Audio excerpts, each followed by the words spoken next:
இயேசுவில் பிரியமான சகோதர சகோதரிகளே, இன்று தாய் திரு அவையானது ஆண்டவருடைய திருவுடல் திரு இரத்த பெருவிழாவை கொண்டாட நமக்கு அழைப்பு விடுக்கிறது. மிக சிறப்பாக நாமும் கொண்டாடி கொண்டிருக்கிறோம். இந்த நாளில் இந்த பெருவிழா நமக்கு சொல்லக்கூடிய செய்தி என்ன? இந்த ஆண்டவருடைய அழியாத வாழ்வு கொடுக்கக்கூடிய இந்த திருவுடல் திரு இரத்த பெருவிழா அல்லது இந்த திருவுடல் திரு இரத்தம் இறைவன் நமக்கு கொடுத்திருக்கிற மாபெரும் கொடை. எனவே அந்த மாபெரும் கொடையாகிய இந்த நற்கருணையை ஒவ்வொரு நாளும் நம்பிக்கையோடு நாம் பெற்று அந்த நற்கருணை நமக்கு கொடுக்கக்கூடிய விழுமியங்கள் என்ன என்பதையெல்லாம் உணர்ந்து அதை வாழ்வாக்க வேண்டும் என்பதுதான் இந்த பெருவிழா நம்மிடமிருந்து எதிர்பார்க்கக்கூடிய ஒரு செய்தியாக இருக்கிறது. அன்பார்ந்தவர்களே, தாமஸ் மூர் அவரை பற்றி நாம் கேள்விப்பட்டிருப்போம். இங்கிலாந்து நாட்டை ஆண்ட 8ஆம் ஹென்றி அவருடைய செயலராக சிறப்பாக பணியாற்றியவர். ஆனால் அப்படிப்பட்ட அந்த செயலரை தான் அதே 8ஆம் ஹென்றி பிற்காலத்திலே கொலை செய்தார் என்பது அவருடைய வாழ்க்கையை நமக்கு சொல்லக்கூடிய ஒரு பாடமாக இருக்கிறது. ஒரு முறை அவர் தாமஸ் மூர் ஜெபித்து கொண்டிருக்கிறார், நற்கருணை சந்தித்து கொண்டிருக்கிறார். அப்பொழுது ஒரு படை வீரன் ஓடி வருகிறான். மன்னர் 8ஆம் ஹென்றி உங்களை உடனடியாக அழைக்கின்றார், ஏதோ அவசர தேவை, உங்களோடு பேச வேண்டுமா என்று சொன்னபொழுது தாமஸ் மூர் எதுவும் அலட்டி கொள்ளவில்லை. அவர் அந்த படை வீரனை பார்த்து சொன்னார், அந்த மன்னருக்கெல்லாம் மன்னவரோடு அந்த இறைவனோடு நான் இப்பொழுது உரையாடி கொண்டிருக்கிறேன். ஒரு சில காரியங்களை குறித்து நான் பேசி கொண்டிருக்கிறேன். இப்பொழுது என்னால் வர முடியாது, நீ போய் அந்த மன்னனிடத்திலே சொல் என்று சொல்லி அனுப்பினாராம். அன்புக்குரிய சகோதர சகோதரிகளே, அந்த நற்கருணை இறைவனுடைய மாபெரும் கொடை என்பதை உணர்ந்ததால் தான் இந்த புனித தாமஸ் மூர் தன்னுடைய மன்னன் அழைத்தாலும் பரவாயில்லை, அதைவிட மேன்மையான உன்னதமான நேரம் இது, அவரோடு நான் என்னுடைய நேரத்தை செலவிடுகிறேன், இதற்காக நான் எதையும் சமரசம் செய்து கொள்ள மாட்டேன் என்று மிக துணிவோடு சொன்ன ஒரு புனிதரைத்தான் இன்றைக்கு நாம் நினைவு கூறுகிறோம். எனவே அவருடைய அந்த வார்த்தையை நாம் வாழ்வாக்க வேண்டும் என்பதை நாம் மறந்துவிடக்கூடாது. நற்கருணை என்று நாம் சிந்திக்கிற போது இது இறைவன் நமக்கு கொடுத்திருக்கிற மாபெரும் கொடை. அதை தான் பங்கு தந்தையருடைய பாதுகாவலராக கூடிய புனித ஜான் மரி வியானி அவர்கள் தெளிவாக சொல்கிறார். இந்த உலகத்திலேயே இறைவன் கொடுத்த ஒரு மாபெரும் கொடை என்றால் அவருடைய திருவுடல் திரு இரத்தம்தான். ஒருவேளை இதைவிட பெரிய ஏதாவது ஒரு கொடை இருந்தால் கண்டிப்பாக இந்த மானுடத்திற்கு அதை அவர் கொடுத்திருப்பார். வேறு ஒன்றும் கொடுக்கவில்லை என்றால் இதுதான் உயர்ந்த உன்னதமான கொடை என்று மிக தெளிவாக புனித ஜான் மரிய வியானி அவர்கள் சொல்கிறார். இந்த நற்கருணையை பற்றி நாம் சொல்லுகிற போது திருத்தூதல் மடலிலே கூட திருத்தந்தையர்கள் மிக தெளிவாக சொல்கிறார்கள். இந்த நற்கருணை நம்முடைய நம்பிக்கை வாழ்வின் ஊற்றும் உச்சமுமாக இருக்கிறது. எனவே அந்த உன்னதமான அந்த நற்கருணையை நாம் ஒவ்வொரு நாளும் சந்திக்க வேண்டும். அந்த நற்கருணை நாதரோடு நாம் நேரத்தை செலவிட வேண்டும். இன்றைக்கு நாம் மிக மகிழ்ச்சியோடு இந்த நற்கருணை பெருவிழாவை நாம் கொண்டாடுகிறோம். நம்முடைய பேராயர் அவர்கள் வந்தபோது கூட நம்முடைய நாட்டிலேயும் கூட இந்த அளவு மிக சுதந்திரத்தோடு இந்த நற்கருணை பெருவிழாவை கொண்டாட முடியாத மாநிலங்கள், வட மாநிலங்கள் நிறைய உண்டு என்று சொல்லியிருக்கிறார். ஆனால் தொடக்க கால திரு அவையிலே பார்க்கிற பொழுது இந்த நற்கருணையை மிக பகிரங்கமாக கொண்டாட முடியாத ஒரு சூழ்நிலையிலே மக்கள் எல்லாம் மறைந்த ஒரு சூழ்நிலையில்தான் அவர்கள் பெருவிழாவை இந்த நற்கருணையை ஒவ்வொரு நாளும் கொண்டாடினார்கள். அயர்லாந்திலே மாஸ் ராக் என்று சொல்லப்படக்கூடிய ஒரு இடம் இருக்கிறது.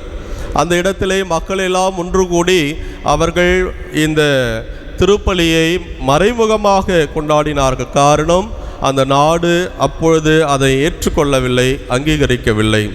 நம்முடைய திருவுடைகளை நாம் அணிகிறோம், நிறைய படங்கள், அடையாளங்கள் நமக்கு எல்லாம் சொல்லப்படுகிறது. இதெல்லாம் அந்த காலகட்டத்திலே ஒரு மறைமுகமான ஒரு குறியீடாக கிறிஸ்தவர்கள் தொடக்க காலத்திலே பயன்படுத்தினார்கள் என்பதை இன்றைக்கு நாம் நம்முடைய திருச்சபையினுடைய வரலாற்றை படிக்கின்ற போது நாம் தெரிந்து கொள்கிறோம். எனவே இது கடவுள் நமக்கு கொடுத்திருக்கிற ஒரு மாபெரும் கொடை. அதை நாம் எப்படி அனுபவிக்க வேண்டும், அணுக வேண்டும் என்றால் நம்பிக்கையோடு அணுக வேண்டும். நம்பிக்கையோடு அணுகிற பொழுதுதான் அது நமக்கு நிறைவை, மகிழ்ச்சியை, வாழ்வையும் வளமையும் நிறைவாக கொடுக்கிறது. ஆனால் அன்றைய காலகட்டத்திலே இன்றைய நற்செய்தியில் மிக தெளிவாக ஆண்டவர் சொல்கிறார், நான் எனது சதையை உங்களுக்கு உணவாக கொடுக்கிறேன். அப்போது அங்கே இருந்து எல்லாருமே கேள்வி எழுப்புகிறார்கள், இது எப்படி சாத்தியம்? அவருடைய சதையையும் இரத்தத்தையும் நாம் உணவாக பானமாக பெற முடியுமா? இது என்ன மிதமிஞ்சிய பேச்சாக இருக்கிறது என்று சொல்லி நிறைய பேர் யோவான் நற்செய்தியிலே படித்தோம் என்றால் தெரியும், அன்றைக்கு அவரிடமிருந்து விடைபெற்று சென்றார்கள் என்றெல்லாம் சொல்லுகிறது. காரணம், பழைய ஏற்பாட்டிலே இணைச்சட்ட நூலாக இருந்தாலும் சரி, லேவியர் ஆகமமாக இருந்தாலும் அதிலே எந்த ஒரு மிருகத்தையும் அதனுடைய இரத்தத்தோடு நீங்கள் உண்ணக்கூடாது, அப்படி உண்டால் நீங்கள் அழிவீர்கள் என்று ஆண்டவர் சொல்லி இருக்கிறார். ஆனால் இந்த மனிதர் சொல்லக்கூடிய வார்த்தை, நான் எனது உடலையும் எனது இரத்தத்தையும் உணவாக பானமாக கொடுக்கிறேன், நரமாமிசம் நாம் சாப்பிட முடியுமா? இது என்ன மிதமிஞ்சிய பேச்சாக இருக்கிறது, இதை யார் கேட்பார் என்றெல்லாம் அவர்கள் அவரை விட்டு சென்றார்கள் என்று யோவான் நற்செய்தியிலே தெளிவாக படிக்கிறோம்.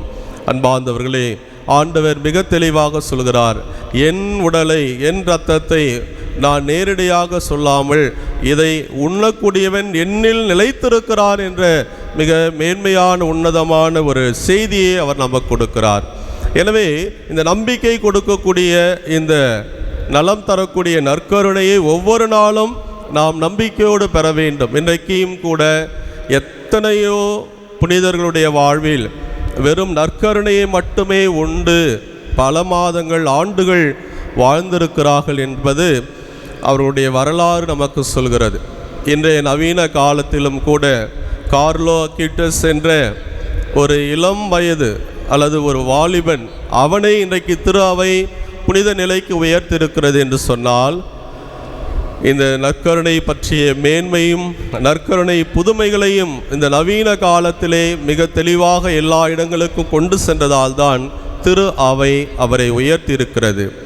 சமீபத்திலே அந்த லூர்து நகர், ரோம் நகர் சென்ற பொழுது அந்த புனிதர் இருக்கக்கூடிய அந்த இடத்தை சந்திக்கக்கூடிய ஒரு வாய்ப்பு, ஏராளமான இளைஞர்கள், இளம் பெண்கள் வந்து கொண்டிருக்கிறார்கள்.